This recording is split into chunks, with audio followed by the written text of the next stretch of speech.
by a great professor that 7 doctors. I was shocked. His name is Latinization of America, 33 Mason. And the day I graduated, he gave me something that I took with me for the rest of my life. He said, Gus, you're the only student who's learned more than I've taught. That's what I'd like everybody in this room to know. That when they graduate from here, they learn more than they've been taught. Because you can't be programmed if you learn more than you're taught.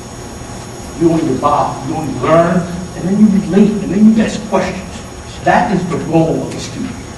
America, a country of people that are always asking questions and always finding the answers. But what is America? Is it somebody's name? Before we say to somebody, you're in America now, we have to remember where the name came from. Do you know where it came from? Does anybody know? It came from a little guy who never came here, who drew maps. A medical Vespucci, who did not speak a word of English. Because America, if anything, is a state of mind.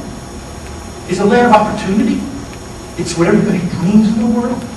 It's a land of rights. It's a land of equality. That is the concept of America. It's not a border.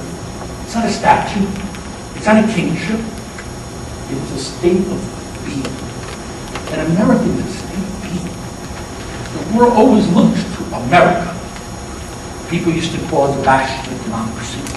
People used to call it the land of opportunity. People used to call it the land of equality. That's America as I know it. That's the America I thrived for when I was 4.5 years old. That's the America that on January 1st, 1959, when I was 4.5 years old. Now, 4.5-year-old boy. But that didn't make me mad at America. That made me want to be born in America. So the gentleman that's talking to you right now, who happened to be about 55 now, sorry, getting old, was told to leave when he was 4.5. Is that interesting? That the man sitting here now telling you the greatness of America was one of the 4.5 was told, you're not welcome in America. Because of political reasons, not social, not justice, political reasons.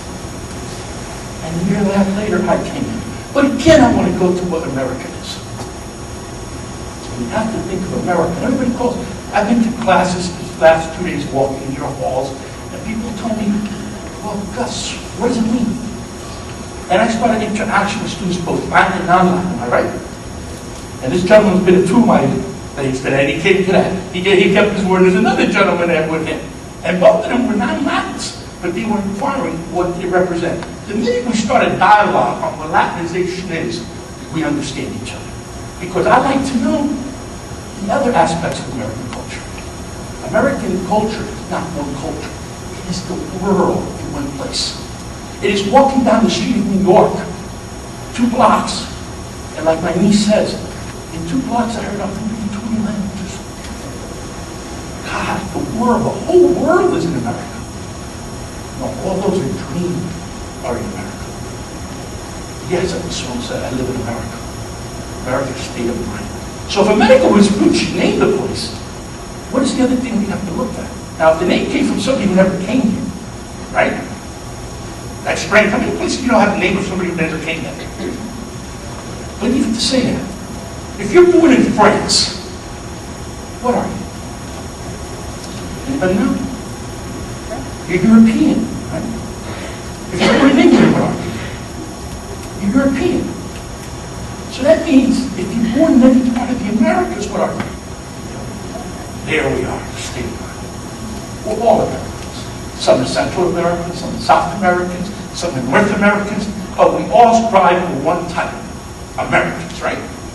So only by looking at America in the state of mind, not a flag, do we see why the world loves America. Yes, because we do have enemies for the American dream, but we have more people that love it, that respect it, that imitate it. This is the land most imitated in the world, isn't it? Most copied. And they said there is no greater source of flattery than copying something, right? So I said the Latinization. Why? Because through history, we the Latins have always been here. Second only to who? To Native American. And yet, course of history, we have been ignored. Not only in some cases discriminated, but also ignored. Yes, we have to realize, how was this country settled? First, Christopher Columbus, well, first they called him India, that's wrong. Because people were looking for India. And they showed up in West Indies, and well, we're going to place where there's West and East Indies on two sides of the world. That in itself shows us there's no logic, right? East Indies on one side of the world, West Indies on the other side of the world.